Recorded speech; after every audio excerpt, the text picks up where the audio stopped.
ସମସ୍ତଙ୍କୁ ହୃଦୟରେ ସତ୍ୟ ଆନ୍ତରିକ ନମସ୍କାର। ପ୍ରିୟ ବନ୍ଧୁଗଣ, ଆଜିର ଭିଡ଼ିଓ ମଧୁସୂଦନ ଦାସଙ୍କ ଉପରେ ଆଧାରିତ ଅଟେ। ଯେପରି ଆପଣ ଥମ୍ବନେଲରେ ଅଲରେଡି ଦେଖିସାରିଛନ୍ତି ଯେ ମଧୁସୂଦନ ଦାସ କାହିଁକି ପ୍ରଭୁ ଯୀଶୁଖ୍ରୀଷ୍ଟଙ୍କୁ ଗ୍ରହଣ କରିଥିଲେ। ଆଜିର ଭିଡ଼ିଓ ତିଆରି କରିବାର ମୁଖ୍ୟ ଉଦ୍ଦେଶ୍ୟ ହେଉଛି ଅନେକଙ୍କ ମନରେ ଏହି ଗୋଟିଏ ଭ୍ରାନ୍ତ ଧାରଣା ରହିଅଛି ଯେ କେବଳ ଛୋଟ ଜାତିର ଲୋକମାନେ ହିଁ କେବଳ ପ୍ରଭୁ ଯୀଶୁଖ୍ରୀଷ୍ଟଙ୍କୁ ବିଶ୍ୱାସ କରିଥାନ୍ତି। କିନ୍ତୁ ଆଜିର ଭିଡ଼ିଓରେ ଆମେ ଦେଖିବା ଯାହାଙ୍କୁ ଉତ୍କଳର ଗୌରବ ବୋଲି କୁହାଯାଏ, ଏହି ମହାନ ବ୍ୟକ୍ତି ଜଣକ କାହିଁକି ପ୍ରଭୁ ଯୀଶୁଖ୍ରୀଷ୍ଟଙ୍କୁ ନିଜର ଉଦ୍ଧାରକର୍ତ୍ତା ଭାବରେ ଗ୍ରହଣ କରିଥିଲେ। ଯିଏକି ଜଣେ ବହୁତ ବଡ଼ ଜ୍ଞାନୀ ମଧ୍ୟ ଥିଲେ, ଆଉ ଆଧୁନିକ ଓଡ଼ିଶାର ନିର୍ମାତା ଥିଲେ, ଜଣେ ସ୍ୱାଧୀନତା ସଂଗ୍ରାମୀ ମଧ୍ୟ ଥିଲେ, କବି ଥିଲେ, ସାମାଜିକ ସେବକ ମଧ୍ୟ ଥିଲେ।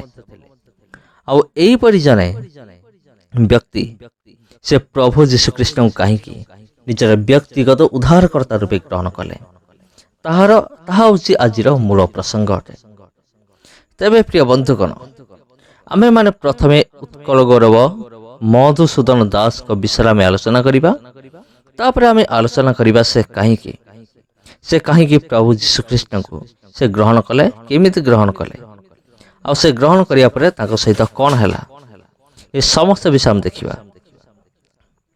ତେବେ 1903 ମସିହାରେ ସେ ଉତ୍କଳ ସମ୍ମିଳନୀର ପ୍ରତିଷ୍ଠା କରିଥିଲେ। ଦେଖିବା କ'ଣ କ'ଣ ସେ କରିଥିଲେ, ଆଉ ଯାହାଦ୍ୱାରା ସମାଜର ଉନ୍ନତି ଯେପରି ହେଇପାରିବ ସେଥି ନିମନ୍ତେ ଆଉ ସିଏ କାର୍ଯ୍ୟରତ ଥିଲେ। ସେ 28 ଏପ୍ରିଲ 1848ରେ ସେ କ'ଣ କରିଥିଲେ, ଜଣେ ଜମିଦାରୀ ପରିବାରରେ ସେ ଜନ୍ମଗ୍ରହଣ କରିଥିଲେ ଏବଂ ତାଙ୍କର ଜାତି ଥିଲା କରଣ ଜାତି। ଆଉ ସେ ସତ୍ୟଭାମାପୁରରେ ଜନ୍ମଗ୍ରହଣ କରିଥିଲେ, ଯାହାକି କଟକ ଠାରୁ 20 କିଲୋମିଟର ଦୂର ଅଟେ। ବାପାଙ୍କ ନାମ ଥିଲା ଚୌଧୁରୀ ରଘୁନାଥ ଦାସ, ମାଙ୍କ ନାଁ ଥିଲା ପାର୍ବତୀ ଦେବୀ। ବାପା ନାମ ଦେଇଥିଲେ ଗୋବିନ୍ଦ ବଲ୍ଲଭ। ଆଗେ ତାଙ୍କର ନାମ ମଧୁସୂଦନ ଦାସ ନଥିଲା, ପ୍ରଥମେ ତାଙ୍କ ନାଁ ଥିଲା ଗୋବିନ୍ଦ ବଲ୍ଲଭ। ଆଉ ତାଙ୍କର ଜଣେ ଭଉଣୀ ଥିଲେ, ଆଉ ସାନ ଭାଇଙ୍କ ନାମ ଥିଲା ଗୋପାଳ ବଲ୍ଲଭ। 1864 ମସିହାରେ ସେ କଲିକତା ୟୁନିଭର୍ସିଟିରେ ପାଠ ପଢ଼ିଥିଲେ। ଆଉ ସେ କ'ଣ କରିଥିଲେ, ସେ ଓଡ଼ିଶାର ପ୍ରଥମ BA ପାସ୍ କରିବା ବାଲା ଥିଲେ, ଆଉ ପ୍ରଥମ ସ୍କଲାର ଥିଲେ।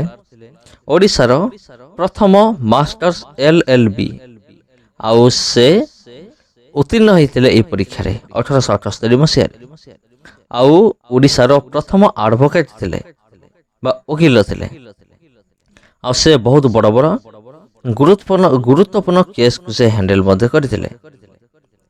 ତେବେ ପ୍ରିୟ ବନ୍ଧୁଗଣ, ଯଦି ଆମେ ମଧୁସୂଦନ ଦାସଙ୍କ ବିଷୟରେ ଦେଖିବା, ସେ ବହୁତ ବଡ଼ ଜ୍ଞାନୀ ବ୍ୟକ୍ତି ମଧ୍ୟ ଥିଲେ। ଆଉ ସେହି ସମୟରେ ଲୋକମାନଙ୍କର ସମସ୍ୟାକୁ ଅତି ଚତୁରତାର ସହିତ, ଜ୍ଞାନର ସହିତ ସେ ସମାଧାନ ମଧ୍ୟ କରିପାରୁଥିଲେ।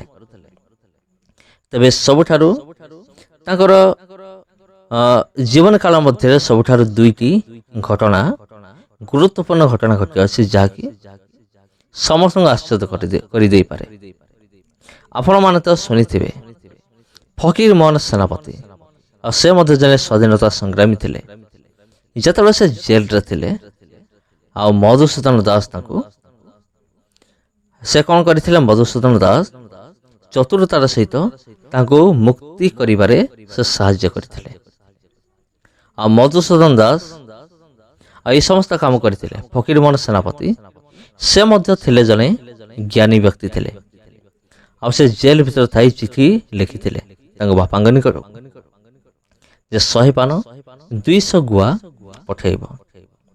100 ପାନର ହେଉଛି 100 ବନ୍ଧୁକ, 200 ଗୁଆ ଅର୍ଥ ହେଉଛି 200 ଗୋଳି। ଏହାର ଅର୍ଥ କେହି ବଡ଼ ବଡ଼ ପଣ୍ଡିତମାନେ ମଧ୍ୟ ବୁଝିପାରିଲେ ନାହିଁ। ଯେତେବେଳେ ଏହି ଚିଠିଟି ମଧୁସୂଦନ ଦାସଙ୍କ ପାଖକୁ ଗଲା, ସେତେବେଳେ ସେ ବୁଝେଇ ଦେଲେ ଯେ 100 ପାନ ହେଉଛି 100 ସୈନ୍ୟ, 200 ଗୁଆର ଅର୍ଥ ହେଉଛି 200 ଗୋଳି।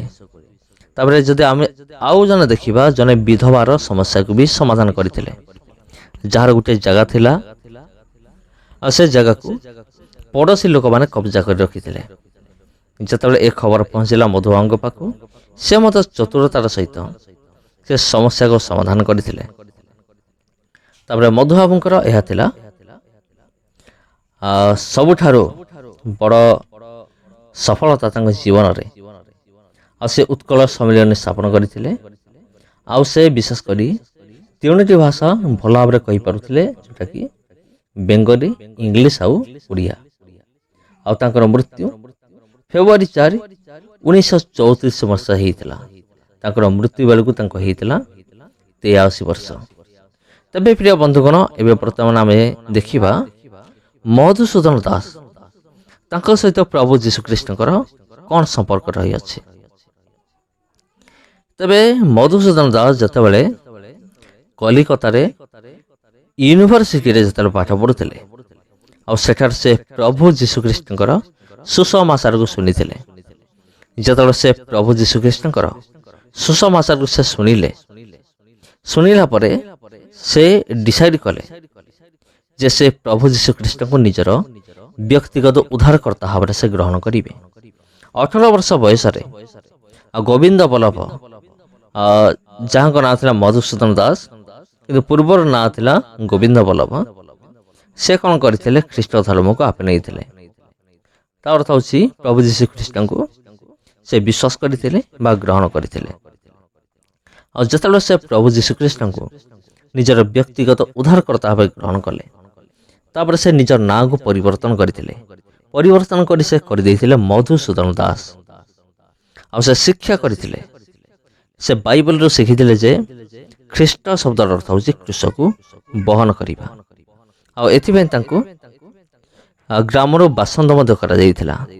ଯେତେବେଳେ ସେ କଲିକତା ୟୁନିଭର୍ସିଟି ପାସ୍ କରିକି ଉତ୍ତୀର୍ଣ୍ଣ ହୋଇ ଘରକୁ ଯାଉଛନ୍ତି, ଯେତେବେଳେ ଘରେ ପ୍ରବେଶ କରୁଛନ୍ତି, ଆଉ ସେତେବେଳେ ସେ ନିଜର ପରିଚୟ ଦେଉଛନ୍ତି ଯେ ମୁଁ ପ୍ରଭୁ ଯୀଶୁଖ୍ରୀଷ୍ଟଙ୍କୁ ବ୍ୟକ୍ତିଗତ ତ୍ରାଣକର୍ତ୍ତା ବା ଉଦ୍ଧାରକର୍ତ୍ତା ଭାବରେ ଗ୍ରହଣ କରିଅଛି।